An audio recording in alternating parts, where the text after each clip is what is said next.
Mental Health Monday on Radio City Talk with Mick Coyle. Tackling the stigma. Radio City Talk. Welcome to Mental Health Monday for another week. My name's Mick Coyle and we've got a really busy show today. Lots to crack on with, lot to speak about. Podcast listeners as well are going to get some bonus content of our conversation in regard to Liverpool Samaritans, who've got some new funding and hopefully are going to be training up some new volunteers with that funding as well. That'll all be available to download as part of the Mental Health Monday podcast. In the meantime, on the live radio show now, we're going to speak about a great organisation based here in Liverpool City Centre doing fantastic work. And I'm very pleased to say Nanette Mellor from the Brain Charity joins us in the studio. Nanette, thank you for your time. Great to see you. You too. I drive past you every day. So yeah. When I knew you were coming, I was thinking, oh, right, finally I can ask what you're all about. Now, I follow you on social media, so I get the gist of the work that you're doing as well. The Brain Charity, just tell us what's the overarching goal? Okay, so the kind of key messages that we say about the charity are that we support people with neurological conditions.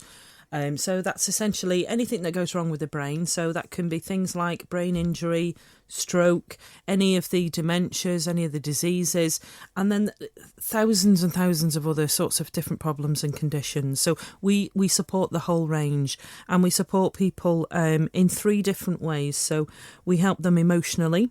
So if you can imagine being told that you have got something terminal, then living with that, and you might have to live with that knowledge for several years, is very, very stressful and very difficult.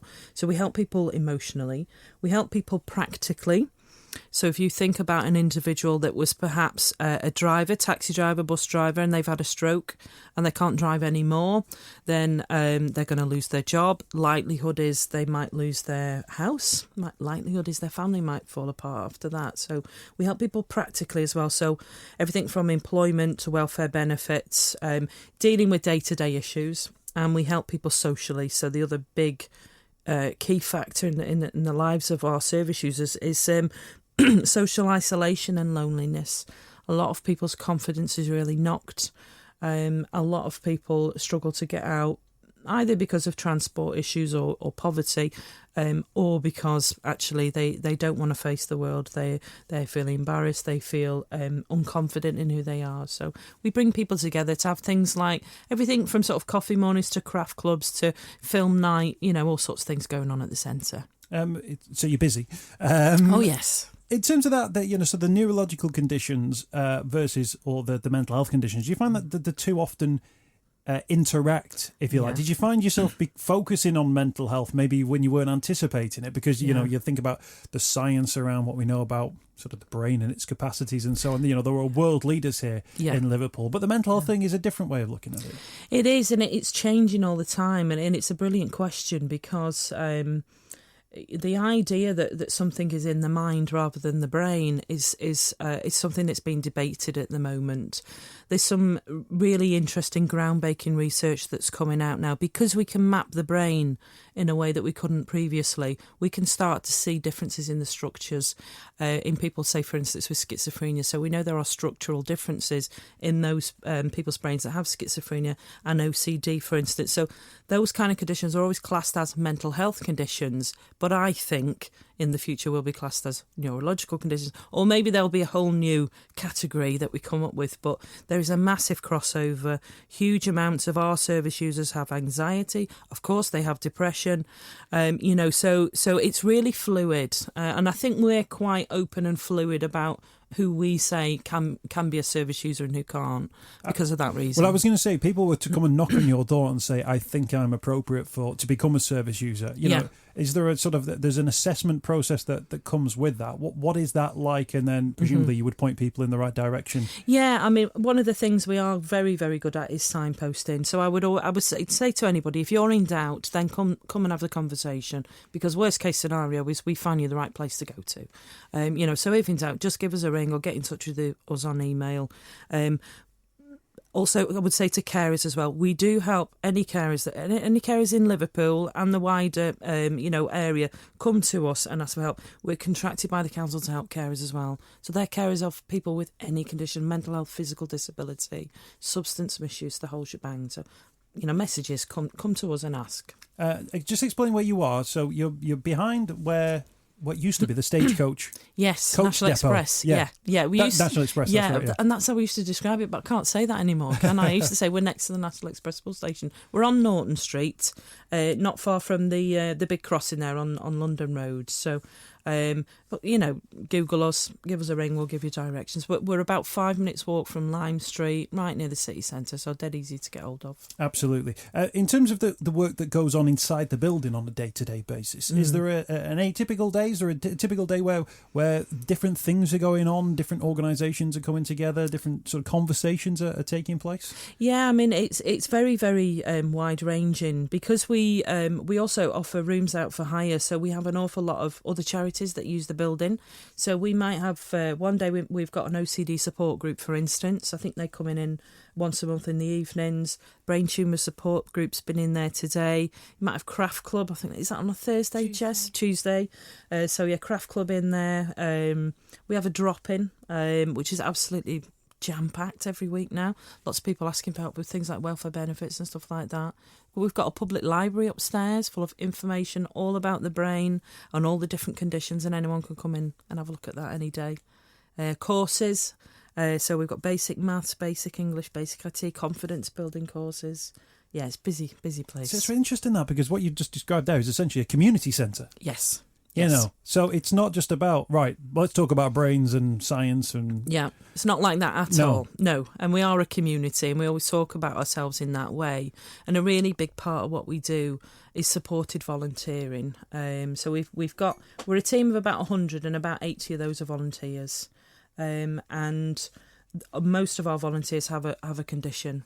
And it's all about getting people to help each other and about having a community and people you can rely on. So, yeah, that's who we are, really. Should we bring Jess into the conversation? Yeah. Jess is in the studio as well. She's a service user and volunteer at the Brain Charity. Jess, thank you for your time. Great to see you. Thanks for coming in today. Do you recognise that Nanette's described there? Community centre, everything going on, yeah, busy definitely. all the time. Yeah. Do you remember the first time you walked in the door? Yeah, I suffered anxiety and depression, and it took a lot for me to actually walk through the door.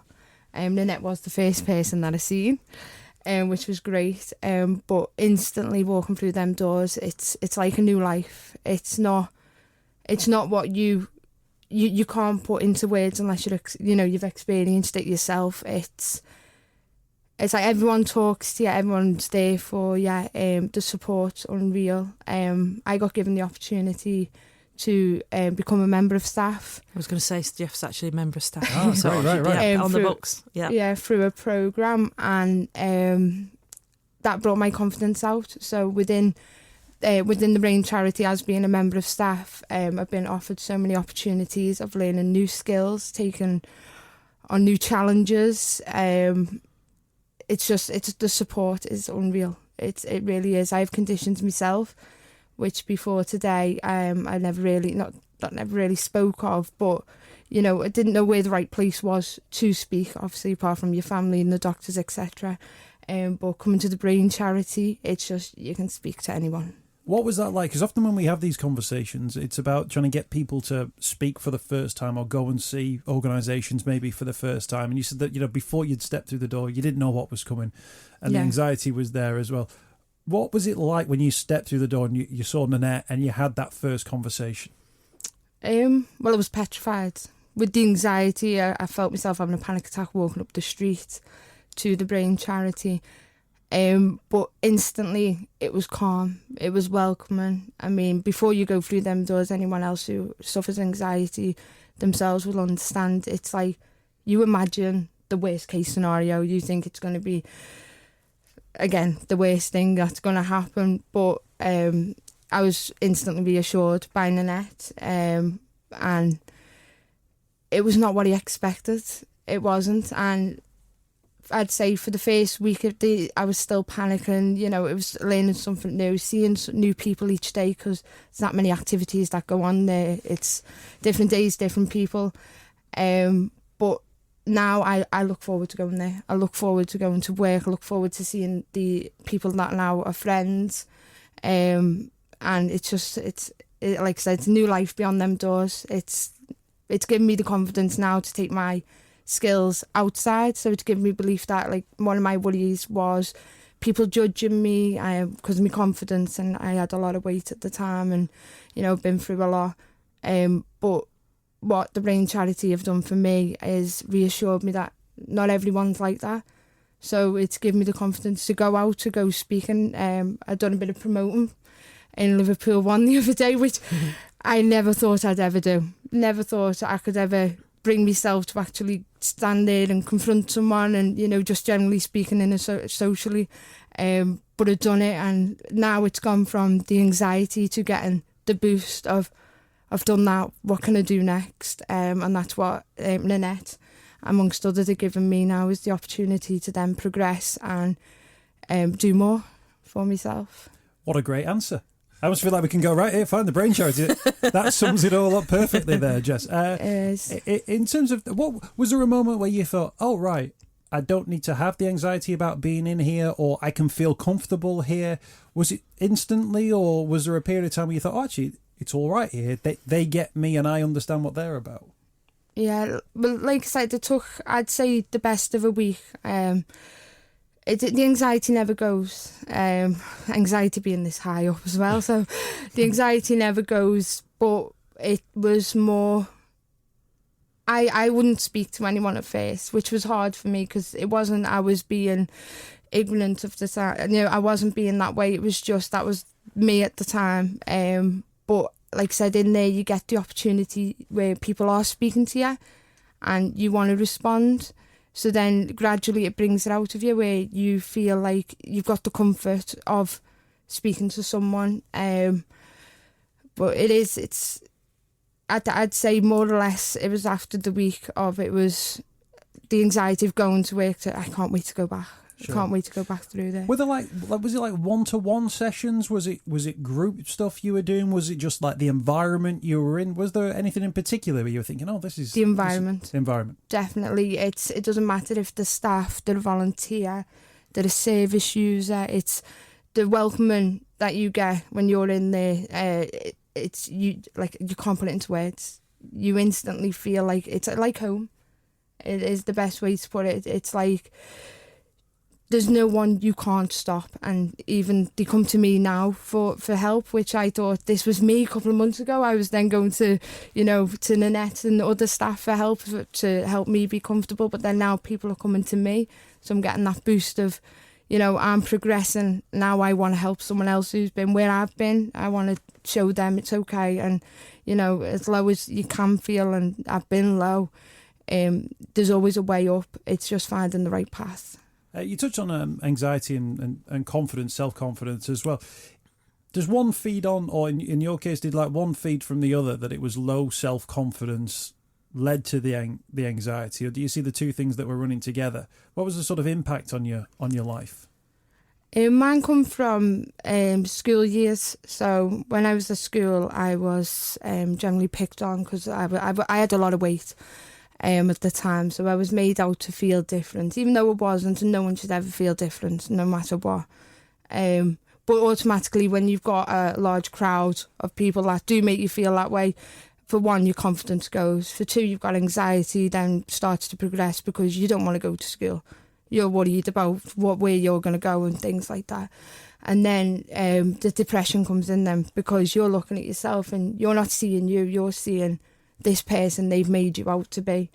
And again, I can't stress enough, you should be comfortable the way you are and be happy the way you are. So mine progressed from then. I was diagnosed with a condition which was leaving. My weight was putting impact on that, was making it more worse. So I was given the opportunity then to make a life decision of an operation to help me lose the weight. Which I did do, but the whole process, I did have counselling along the process. I was in the GP. I had a lot of support from my family, can't stress enough, and that's another main one I'd like to put out there, is that sometimes you feel like you can't speak to your family, or you're too embarrassed, or your family is your rock, and that's what I found. I found speaking to them, I wouldn't have got through what I got through, or picked me up. But then from that, it was the Brain Charity. I wanted to work. I knew I had the knowledge to work. I couldn't get myself up to work. I didn't know where to start, where to begin, because I've been down for so long. And then that's when I was given the opportunity of the ILM through the Brain Charity. And again, I feel like now I can progress further. I want to know more. I want to learn more. I'm a different person today to what I was, but I regret not acting on it sooner. Like, I feel like I've missed out on a lot because I was at one point selfish, didn't want to help. I didn't think I needed help. I thought I could battle the world myself, but you can't. No matter how strong you feel, you never can. And that's when, once my family, and I got my family there, sat them down, I spoke to them about how I was feeling, the things I wanted to change. Straight away I had the support. And again, doctors, they had support straight away. And I'm more confident now than I'll ever be. The anxiety won't go away, but now I know how to control it.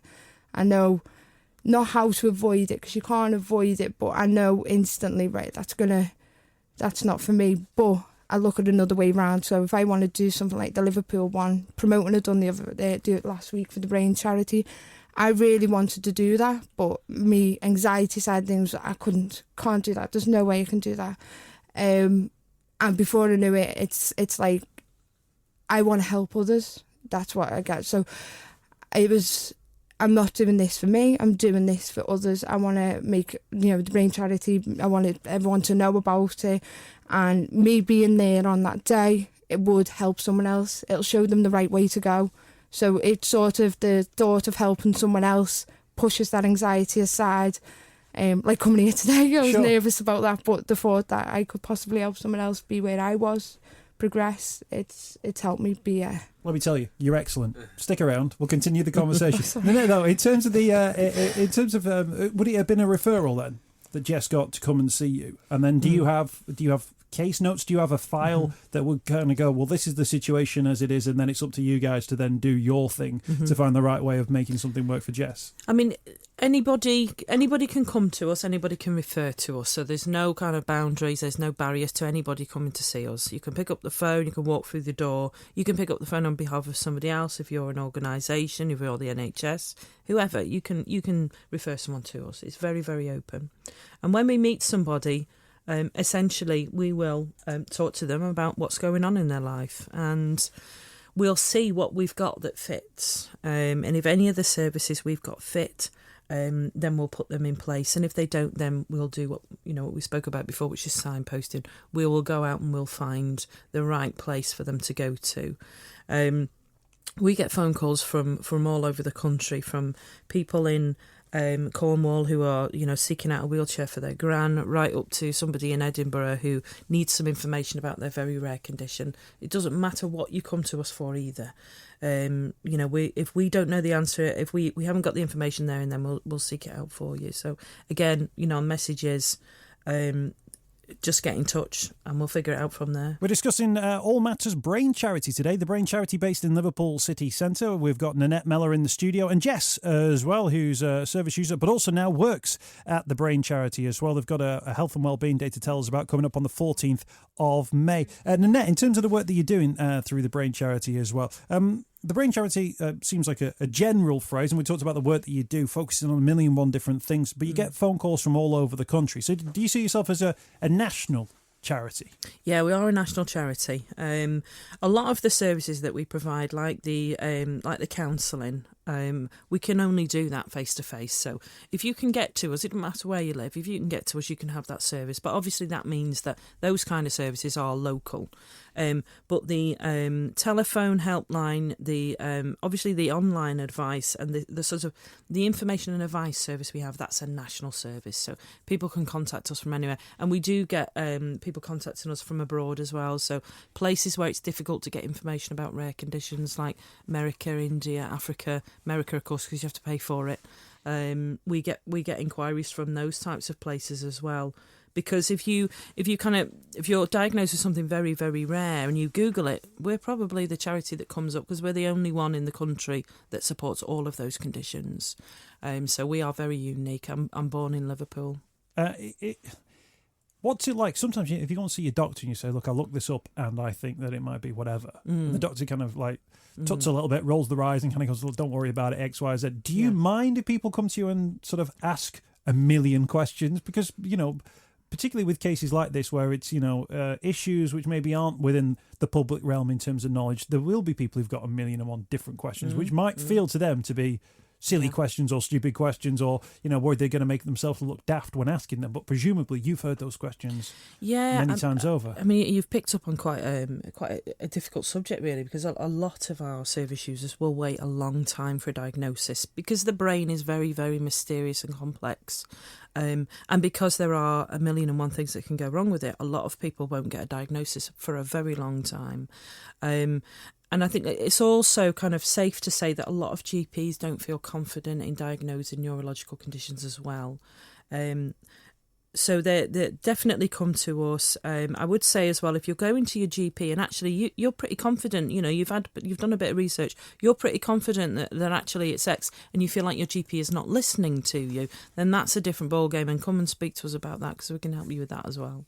And just in terms of your experience of working both at the Brain Charity but also going in there as a service user as well, those shared experiences, do you feel that they're there, that people who may have various different issues actually have shared issues as well, that everyone's not an individual, every case isn't individual, there are different things that you can share amongst yourselves? Yeah, definitely. We get that a lot with now, even though I'm in the office with the administration side of things, I see that a lot of I think like on the coffee mornings, isn't it, that we experience that a lot of people come and they'll find, even if they've got anxiety, which I've found opening up now about my conditions, I recently found out someone else has it. So it's like now I feel like I can speak to them about my experiences, and that's what happens with our service users as well. It's not they're on their own. They've got others there, but then they've got others that are going through the same as them, and they can talk about it. Yeah, it's like, I guess, you know, if people are heading to the Brain Charity, some will come from North Liverpool, South Liverpool, some will come off Lime Street, but everyone might end up in the same place. And I guess that can be the case with some mental health issues as well, that actually for various different reasons you find yourself with anxiety or depression, but actually once you're dealing with that, you can get those shared experiences and there too. You say you sort of still have the anxiety as well. How does that tend to manifest itself in everyday life? Mine's like, I have OCD as well. So OCD and anxiety are like, I think, the worst combination to have, because, you know, my OCD side, I've got to get something done, it's got to be that way. The anxiety side of it is when I'm having a bad day due to my conditions and I can't do it, so then the anxiety kicks in, because it's like I want to do it, and I think they're both very similar, but then it can be not so good for me. But managing side of things now it's a lot easier. Especially since I opened up to the Brain Charity about my conditions and things. So it's like everyone looks out for the support. So if I can't do something, it's not, you have to do that. It's, can you help me out with it? And straight away I think you get about 3 people jump up to say they'll help you. So it's not, that's just the community side of it. There's support either way. So it's from my perspective as well as an employer, you do see those cross-cutting themes within people. And remember, sort of, we've taken on one young person. We created a job description for this particular role, and I was going through the job description. It had loads of standard things on it, and one of them was confident. You know, under the personal attributes, it said you had to be confident and good at presentations. And actually, the job didn't require you to be confident, and it didn't require you to be good at presentations. It was just in there as a standard thing. That's what's the default setting, isn't it? Yeah, it is. And actually, you know, you don't need to be confident to do IT, you know, in a back office. You know, you just need to be able to do IT very well. So it's sort of, you know, the standard default position is that we should all be able to do these things. And you know, we just become more flexible, really, and we've got quite a few young people with us at the moment with anxiety, and we have things like staff meetings, but actually if you don't want to talk in the staff meeting, or if you don't want to go to the staff meeting, you don't have to. You know, if actually the thought of having to sit in a room full of people is putting the fear of God into you, then, well, we can figure that out another way. We'll get the information to you another way. You know, we're just more flexible, you know, about that sort of thing, aren't we, Jess? Yeah. It just makes it, like Jess was saying, it makes the environment a lot safer for people to come into and to practice and to try things out for the first time and sort of, do a proper paid job, but actually do it in a place where you're not forced to do things which feel uncomfortable. Sure. Jess, as well, you spoke about in your own experience weight issues that you had when you were younger, and the sort of the way that schoolmates or people at your school reacted to that as well. Do you feel like now you're better equipped to deal with your memories of that? Obviously, you can't go back into the past and deal with that particular situation. Do you feel better equipped to process your memories of it based on what you've done and the work you've done through the Brain Charity? I do. I do get emotional though as well. I get emotional on two sides. I get emotional of thinking, I see a picture now of me years ago, and instantly I feel how I felt then. It just comes across me, and it has a bit of an impact for a little while where I'm just like a bit blown away. But then I get emotional on how far I've come, and even though at that time I was low, I was depressed, it was really, really hard. Now I look back and see the progress. I see where I've come from, how, it doesn't matter how long it took me, but I'm here now, I'm confident. I've had the opportunity to go even further than I ever thought I would within my job that I've got now at the Brain Charity. Training is endless, the support is endless. I never thought I'd be here. Not in that sense, but I never thought I would get as far as I've got now. But now it's making me want to go further. I want to step further, but it's about pushing the anxiety aside and just learning. Sometimes things are scary, but it's you need that drive to push you to just be able to take it and go and do it. Yeah, and I guess an example there of how bullying, which can take place in schools and people do it to different levels, not only just denies you of the opportunity to go out and face the day in a normal way, but also can have those long-term impacts as well. But also offer that sense of what might have been, or it almost denied you a more positive opportunity when you were younger as well. But it seems now just you're really sort of grabbing all the opportunities as they come your way, grabbing the help when it comes your way, but also more importantly, getting help for other people. That other people are coming to you now and saying, "Well, you've been through this. How can I get through it?" Yeah, well, it was about 8 years I was in my struggle for, and I feel like them 8 years were taken from me. I feel like it wasn't something I asked for, but at that age of about 15, they didn't realise what they was doing to me. They didn't realise that, words hurt to anyone. But again, that impacts you, and that can impact them for a long time. And that time depends on when they're willing to ask for help. So I did ask for help quite recent after school, but what I did realise is I couldn't be helped until I wanted to be helped. So you'd automatically, when anyone who is going through depression or anxiety or even going through bullying, you sort of put a barrier up where you want to close everyone away, or you automatically think that they can read your mind. You don't want to say them words, but you just think that you're waiting for someone to come up to you and go, "Oh," and it's never like that. And if you were to wait, you'd wait a long time, because no one can read mind in that way. But the best thing I did was ask for help, and even going forward, if I need help with anything, my social side of it was I wouldn't even go and order food. I wouldn't go into a chippy. I felt anxious over that. I wouldn't, I wouldn't go to a doctor. I wouldn't speak to them. It was more, where'd you find the words to explain how you're feeling without, I always thought someone was judging me and what they're going to think of me if I tell them I'm feeling this way. But the support, once I asked for help, it was just like every door opened. The opportunities were endless. The support was endless. And it's progressed me to be who I am today. And now I want to give that bit back to help anyone that needs support. I will. Ambassador of the Brain Charity. Well, Jess is a great testament to the work, obviously, that you do, but also to herself as well, that she's put the work in herself to get plenty of work sort of back out, plenty of benefit back out. Yeah, and it's a big part of what we do. It's that community again. It's about people helping other people, not because they're getting paid to do it, not because we've got any targets or any big contract. It's because actually supporting other people will make you feel better. It will make you feel good. And that's really what our whole sort of model is based on. It's a nice place to be. It's full of good people doing good things. And when someone comes in, and they're feeling vulnerable and they're having a tough time, well, our job is to try and sort them out. And it's very, very simple. Absolutely. The Brain charity based in Liverpool city centre, Nanette and Jess sharing their story on Radio City Talk. Just a quick mention of the Health and Wellbeing Day, 14th of May. Yes, packed out in the building. There's going to be loads of stuff going on. If anybody wants to come and see what we're like for the first time, no strings attached, come into the building, have a look round, try some wonderful drumming workshops, yoga, Reiki. There's all sorts going on. So, yeah, it'd be a lovely day.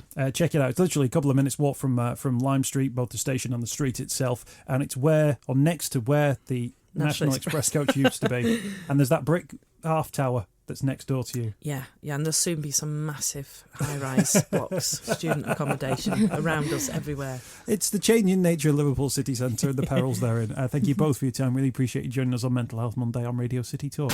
Mental Health Monday with Mick Coyle. On Radio City Talk. We're going to be talking now about a mental health charity, or a charity which deals with people who have mental health issues or problems, or just want to talk about matters, Liverpool Samaritans, and an organisation which has actually found some cash. David Ashton, I'm very pleased to say you're here. You're the branch director of the Liverpool Samaritans. It's wonderful to get you on. Often when we talk to organisations that work within the mental health field, it's about no money, it's about needing cash. And the good news is that you're here today with the cash. You've got the cash. We have indeed. It's good to see you again, Mick. Just tell us about how much money you've managed to secure. Well, thanks to our friends at Medicash, have very kindly donated £10,000, which will make a world of difference to the number of people who we can train in the coming year, but also the impact those people will have both on the country, but specifically here in Merseyside as well. When you get I don't know if it's a cheque. Do people still do cheques? I don't know. A £10,000 donation. When it goes to an organisation like the Samaritans, the Liverpool Samaritans, what does that turn into? Where does that money go? So the money that Medicash will give us is specifically going to help train 100 new listening volunteers. That'll be in 5 groups of 20 over the coming year. And they'll make a real difference because if the average volunteer maybe stays with Samaritans 5 years, so over their time with Samaritans, they'll be able to take a number of calls, and collectively, these people will hopefully answer 100,000 calls over the next 5 years once they're trained. And we know from your previous conversations with Alan, some people stay a lot longer than 5 years. Absolutely as well. So £10,000 can answer 100,000 calls, and that's the difference because those calls can save lives, can't they? They absolutely can. It's hard to measure these things in exact detail, but we know that last year somebody's first call was somebody who was stood on a train station platform. So straight away, people are making a real difference to those who need Samaritans. And in terms of the cash as well, is it a sigh of relief when cash arrives? Obviously, you're part of a wider organisation, but sort of any donations that come your way must be greatly appreciated. It absolutely is. So without Medicash's help, we probably wouldn't be able to train this number of people in the coming year. Although we are part of a National Samaritans organisation, we don't receive any financial support from them. So as a city, and the Liverpool branch being the second branch of Samaritans, we are entirely responsible for raising all of our own funds, and we do rely entirely on volunteers. Tell us how much these extra volunteers, these new volunteers, are needed and required at the moment. So it's with regret that I say we don't answer all of our calls that we receive. Sundays and Saturdays are particularly bad times to get through. But we have made a number of improvements to try and help people get through by introducing a queuing system, reworking our rota, different aspects like that. As a branch, we answered just under 50,000 calls last year, which was up from 33,000 in the year before. So you can see how much of an increase in demand there's been for the helpline. And we're going to keep on working hard to recruit new volunteers with the right skills and who will go through the correct training to take those calls and help support everyone who needs to get through to us. And I've asked you this question before, but I'll ask you it again because I think it's been January. I think we last spoke, David. Those calls when they come through, those extra 17,000 calls that came through last year. Were those 17,000 people who found themselves in a different situation? Were those was that just a number based on the absolute demand for it? Looking at what's going on around the country, were there specifics involved without obviously talking about the specifics of the calls themselves? I suppose there's a whole range of reasons. So I know the podcast that you did with your co-presenter Steph, she gave some insight into her background. There's as many reasons as there are people as to why people ring Samaritans. But when you look at certain factors such as the economic downturn in 2008, 2009, the social impact of that lasts a lot longer. And it's really important that people do look after their mental and physical health, which is why it's such a good link between Samaritans and Medicash, and it really will make a world of difference to us. Brilliant. In terms of the numbers of suicides on Merseyside, the number was up, wasn't it, last year, which goes against the trend nationally, which is concerning, isn't it? It is indeed. I mean, when you drill down to the data, so Merseyside's got the different local authority areas. Liverpool as a city is slightly below the national average, but then you look at Wirral, Sefton, they're higher than the national average, and we work with all of those areas, and our volunteers come from all of the different areas in the Liverpool city region. It is a concern that suicides have gone up slightly, but what is great news is that more and more people are willing to talk about their own mental health, and that's thanks to, say, the change in culture amongst younger people, the work that goes on in schools. Samaritans does a lot of work in schools, the work we've done with Network Rail, and also thanks to shows like your show, particularly your mental health marathon and all the work that you've done on this to help raise awareness and normalise people speaking about their own health. Yeah, and that's something we'll absolutely continue to do. Let's bring Andy Abernathy from Medicash onto the programme. Andy, I guess when you're making any kind of donation to an organisation, you're hoping that money's going to be well spent. Clearly, from what David's been saying, that money is needed and that money will be well spent. It will indeed. I think from Medicash's point of view, over the last 10 years, we've given away £1 million to NHS and health-related charities, and obviously the latest charity donation is £10,000 to the Samaritans. I think when people think about the Samaritans, they think about it being the last phone call, that they're right at the brink. And I think what we've had recently is a lot more people becoming more aware of mental health issues. People are starting to have those conversations, and that might have been part of the driver to get more calls into Samaritans. And I think it's important to train up, get those extra listening volunteers in place to be able to take those calls. So hopefully you catch one at those early points so you can intervene and help improve people's lives. Because I think that's the thing, people reaching out early, you need to be there to be able to take that call. If they get stuck in long queues or the abandoned call and things like that you might miss your chance, and the next time they call is when they're at the final point. Yeah, I guess that's one of the things, David, with the calls which in the past you might not have been able to take. We don't know what those situations are. We don't know if that person thought, I'll have to call back at a later date, or indeed if they did call back. But that idea of putting more people there to man and woman the phones to answer those calls as well, presumably puts your own mind at ease that you're doing absolutely everything that you can to make sure at that moment where somebody thought, I'll pick up the phone, that somebody was there, somebody trained to answer those questions and just to talk through some issues with people. It will help move us back in that direction. Because I know when I first started volunteering with Samaritans back in 2006, there would be gaps between the phone calls. You'd have plenty of time to talk to your volunteers, which is really important to look after yourself as a volunteer as well. Whereas now, as soon as you put down the phone, after a 30-second gap, there's another call comes through.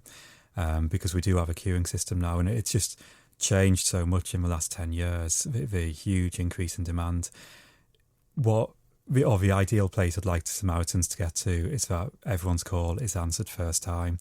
And later this year, we will be introducing a new method of contacting Samaritans. We're not launching it right now, so I don't know why I've mentioned this. But we need to increase our capacity to make sure that we are there into the future. And they're saying that that's something that's in demand. Andy, just tell us about Medicash as well. You mentioned the £1 million worth of donations there as well.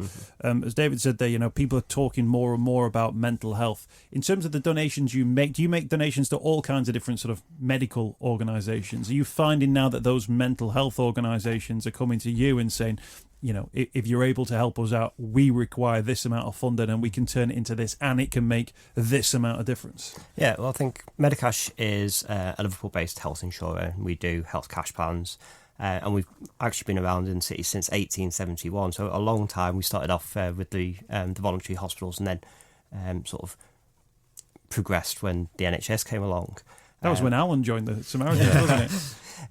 So I think for us, it's all about sort of trying to give something back. We're a not-for-profit organisation, so any profits that we do make, we reinvest back out into things like our charitable trust. And as I said earlier, the £1 million donated over the last 10 years goes to a whole series of different things. And what we look for, though, is we look for sort of health or NHS-related things, so that it sort of sticks within the field that we have. We do get a lot of applications coming forward, a lot of different charities. Mental health is one of those areas that we've seen growing a lot recently, and unfortunately a lot of stuff to do with homelessness as well in the city. And again, a lot of the things when you drill down into the stories of the homeless and things like that, you find out that it all comes back. Quite a lot of it links back to mental health as well. Someone's got stressed at work, they've got to the point where they can't work, and then things just spiral from there, and then they end up on the street. And some of these people were people who were earning sort of £60,000-70,000 a year, and now they're living on the street. So again, I think it's just trying to find these things and just sort of link it all up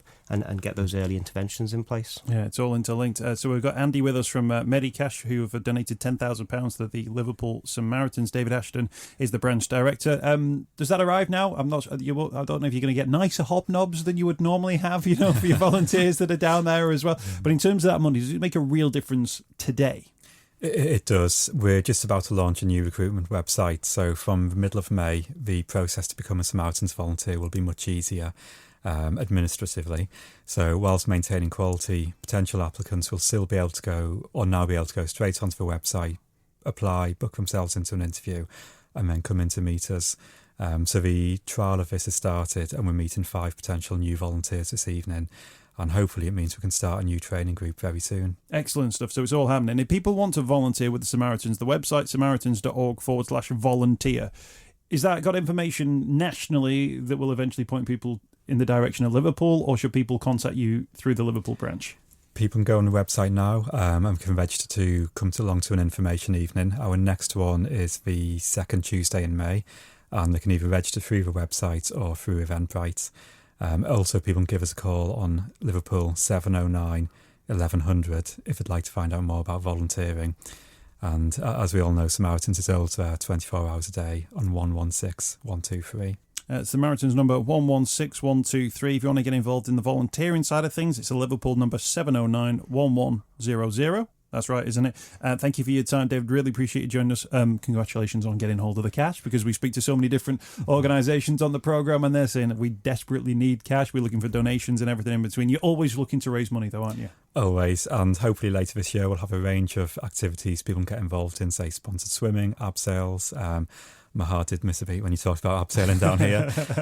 But there's lots of opportunities to raise money for Samaritans. Brilliant stuff. If people want to find out more information about the work you do through Medicash and maybe even make their own applications, Andy, where should they head to? They should head to our website, which is www.medicash.org. Mental Health Monday with Mick Coyle. Radio City Talk.